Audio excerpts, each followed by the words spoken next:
माझ्या महाराष्ट्रातील बांधवांनो, भगिनींनो आणि मातांनो, नमस्कार.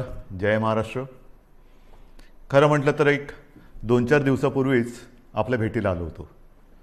मग असं नेमकं या 4 दिवसात पुन्हा आपल्या भेटीला येण्यासारखं काय घडलेलं आहे आपण जाणून आहात. सुरुवात करायची म्हटली तर आज माननीय सर्वोच्च न्यायालयाने आपण मुंबईमध्ये आणि महाराष्ट्रामध्ये, विशेषतः मुंबईमध्ये कोरोना नियंत्रणासाठी जी लढाई लढतो आहोत त्या लढ्याचं कौतुक केलेलं आहे. ही एक विशेष बाब आहे जी मला आपल्याबरोबर नक्कीच शेअर करायला आवडेल. किंबहुना आपल्याला ह्याची माहिती मिळालेलीच आहे. पण हे एकटे आपल्या यंत्रणेचं यश नाही. जर आपला सहभाग आणि आपलं सहकार्य या लढ्यामध्ये मिळालं नाही तर आपण हा लढा यशस्वी तर सोडाच, लढूच शकणार नाही. म्हणून पहिल्या प्रथम मी आपल्या सर्वांना धन्यवाद देतोय की आपण अत्यंत संयमाने, जिद्दीने आणि शिस्तीने ह्या लढाईमध्ये शासनाला आणि महापालिकेला, मुंबई महापालिकेला मदत करत आहात. दुसरा विषय आहे, त्याच्यावरती मी बोलणारच आहे. पण आपल्या भेटीला आलोच आहे तर कोरोनाच्या बाबतीत थोडीशी माहिती देणं हे मला आवश्यक वाटतंच. आपल्याला ही कल्पना आहे की आपण जे काही निर्बंध गेल्या काही दिवसापासून लावलेले आहेत त्या बाबतीत मी गेल्या वेळेला बोललो होतो की एक गोष्ट नक्की की रुग्णसंख्या जी काही झपाट्याने वाढत होती ती रुग्णवाढ आता किंचित थांबले नव्हे, ती आता थोडी खाली यायला लागलेली आहे. आता खरं आपण एका धोक्याच्या वळणावरती उभे आहोत. कदाचित आपल्याला असं वाटेल की आता ही लढाई आपण जिंकतो आहोत. नाही, अजिबात नाही. अजूनही एवढा गाफीलपणा आपल्याला परवडणारा नाही आहे. हां, ही गोष्ट खरी आहे की महाराष्ट्रामधल्या काही जिल्ह्यांमध्ये रुग्णवाढ थोडीशी उतरायला लागलेली आहे. पण त्याचबरोबरीने काही जिल्ह्यांमध्ये रुग्णवाढ थोडीशी व्हायला लागलेली आहे. ही नाही म्हटलं तरी त्या जिल्ह्यांसाठी ही एक धोक्याची घंटा आहे. इतर देशामध्ये काय चाललेलं आहे ह्या बातम्या आपण वाचता आहात.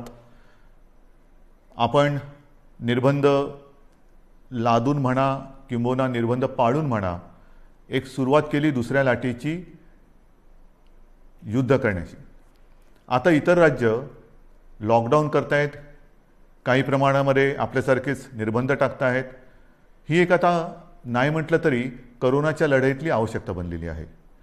आज मी आपल्याशी बोलताना हे एक दिलासादायक चित्र आपल्याला सांगत असतानाच आणखीन एक बातमी जी आलेली आहे की देशात, जे मी गेल्या वेळेला आपल्याला बोललो होतो आणि आपण त्याची तयारी गेल्या महिन्यापासून करतो आहोत, ते म्हणजे आता केंद्र सरकारच्या विज्ञानविषयक सल्लागारांनी एक इशारा दिलेला आहे की देशामध्ये तिसरी लाट येते आहे, सावध राहा.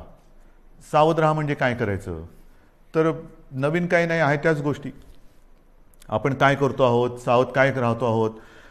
मला असं वाटतं की या नेमक्या काळामध्ये आपण काय करतो आहोत ह्याचं एक ज्याला अपडेट म्हणावा तसं तुम्हाला देण्याची गरज आहे.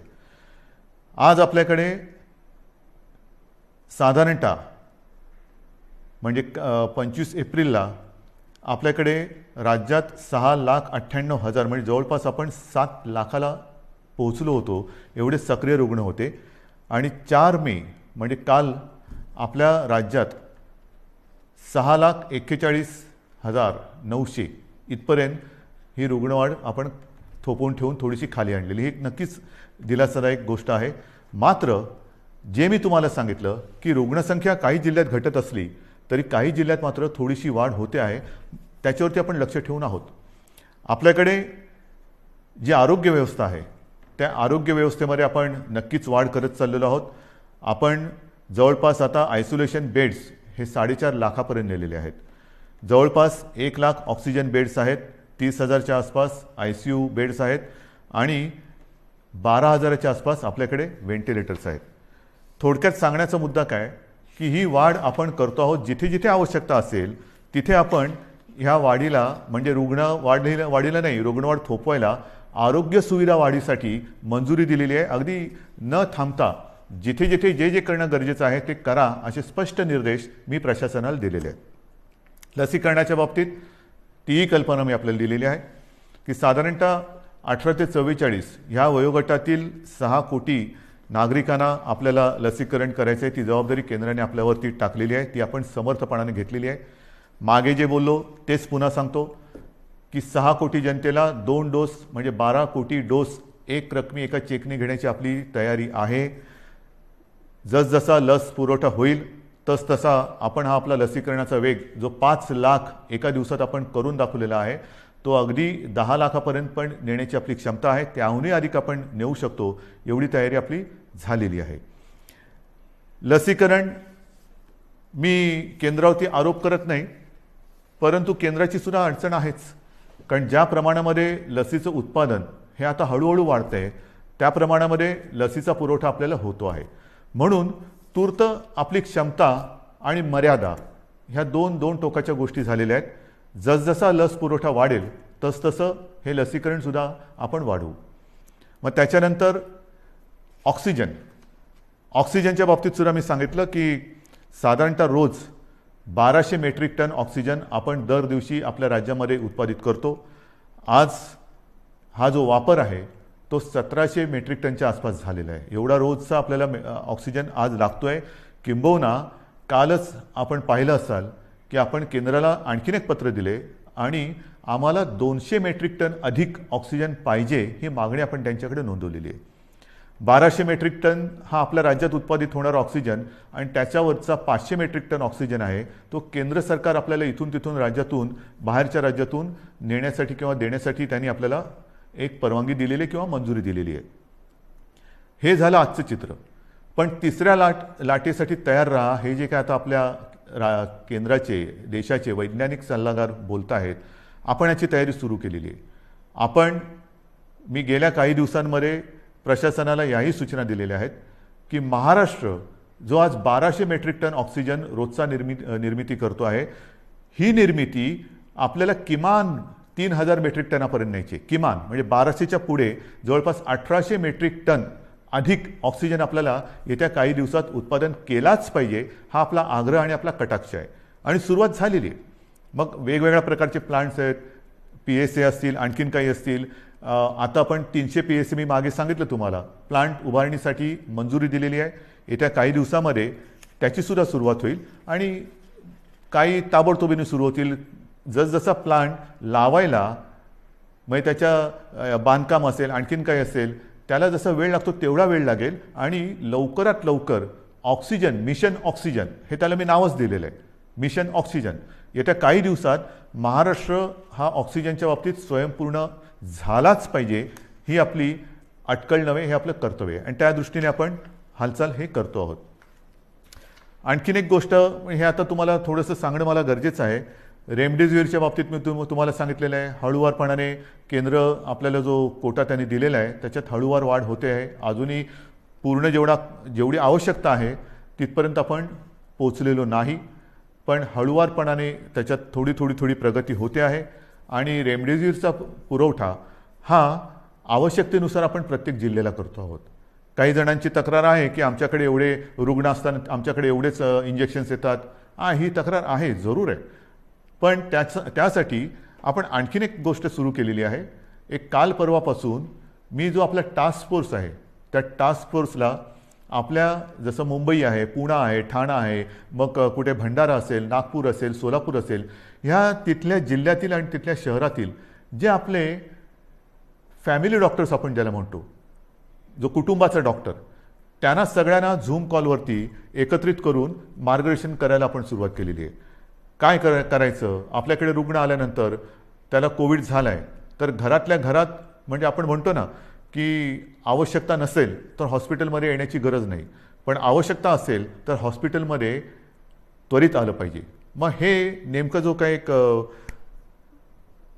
मी म्हणेन फरक आहे तो कसा करायचा. घरी असेल तर घरच्या घरी कोणती औषधे दिली गेली पाहिजेत, कोणती दिली म्हणजे द्यायची गरज नाही आहे, किंवा देण्याची गरज नसताना सुद्धा दिली जातात ती टाळली पाहिजे, याचं संपूर्ण मार्गदर्शन आपल्या राज्यातील सर्व वाड्या वस्त्या अगदी गल्ली बोळातले सुद्धा जे आपले चांगले चांगले डॉक्टर्स आहेत, अनेक वर्ष जे प्रॅक्टिस करतायत आणि त्या वस्तीला एक आधार म्हणून काम करतायत, त्या सगळ्यांना सोबत घेऊन आपण पुढे जातो आहोत.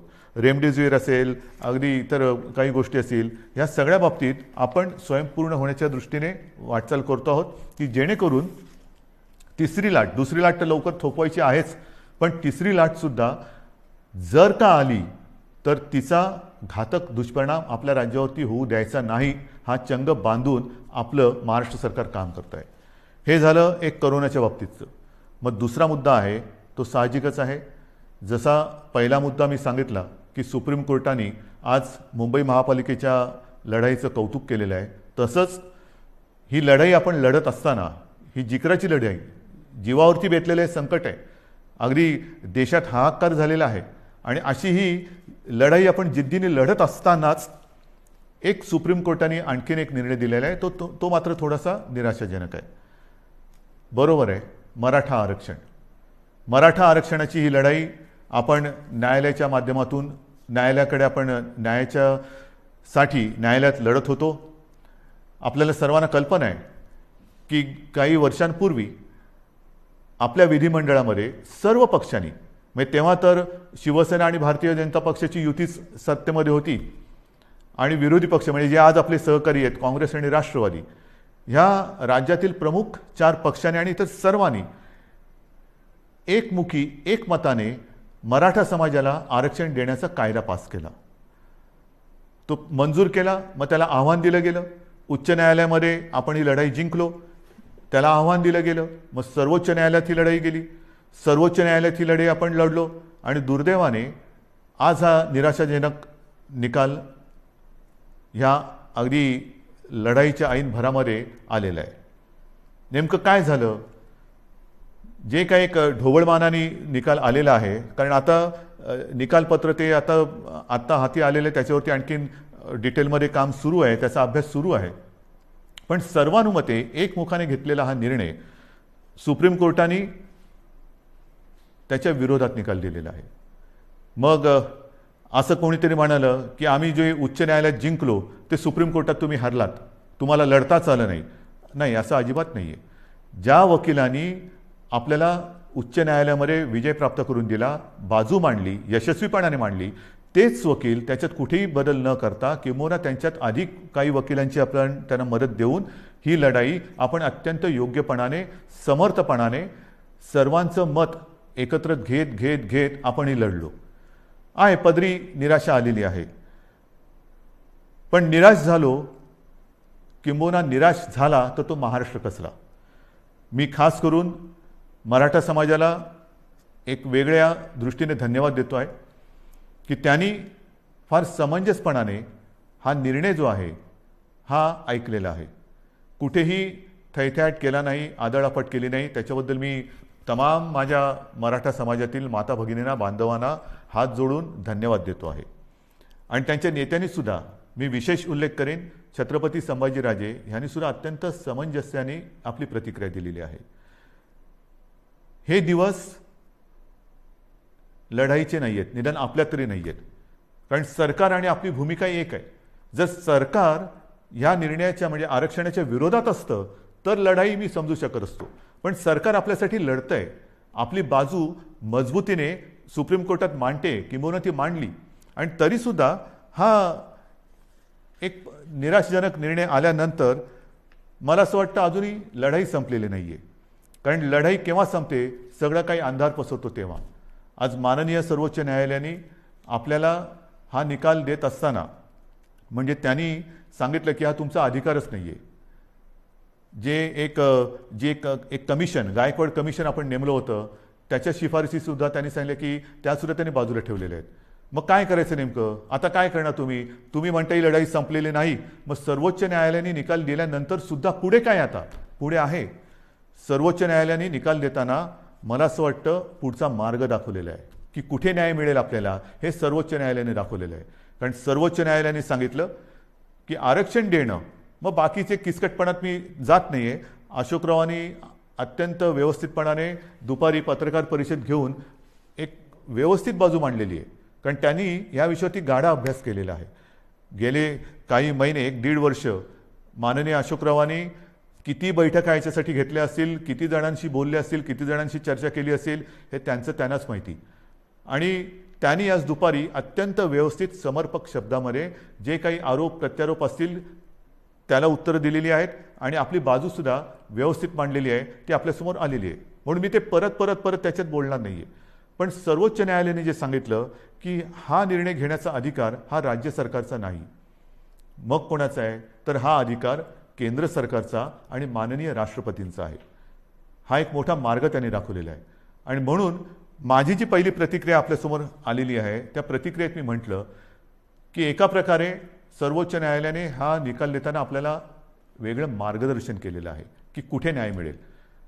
त्याच वेळेला मी म्हटलेलं आहे की केंद्र सरकारला म्हणजे माननीय पंतप्रधान आणि माननीय राष्ट्रपती यांना मी हात जोडून विनंती करतो आहे की आता हा अधिकार आपला आहे हे सर्वोच्च न्यायालयाने सांगितलेलं आहे.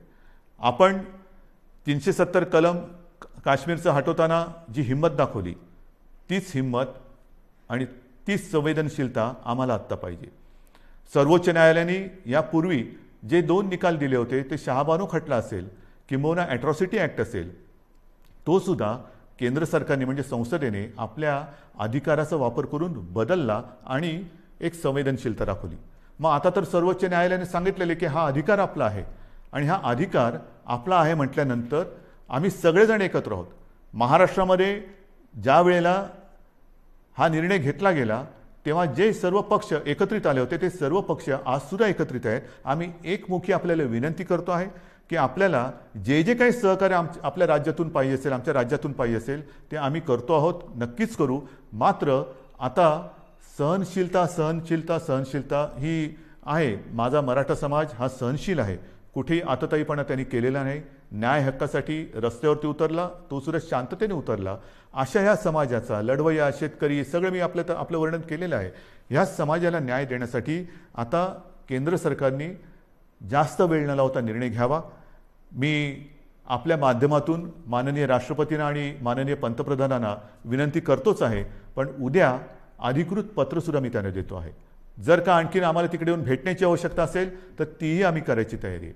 आणि ही एक मागणी आम्ही करत असताना सर्वोच्च न्यायालयाच्या निकालाची प्रत ही आत्ता संध्याकाळी उशिरा प्राप्त झालेली आहे. त्याचासुद्धा अभ्यास आपल्या ज्येष्ठ विधिज्ञांकडून सुरू आहे. ज्येष्ठ वकिलांची एक मी म्हणेन फौज, कारण समिती फार छोटा शब्द झाला, फौज ही आपल्यासोबत आहे. त्यांच्यासोबत आजपर्यंतसुद्धा विचारविनिमय केलेला आहे.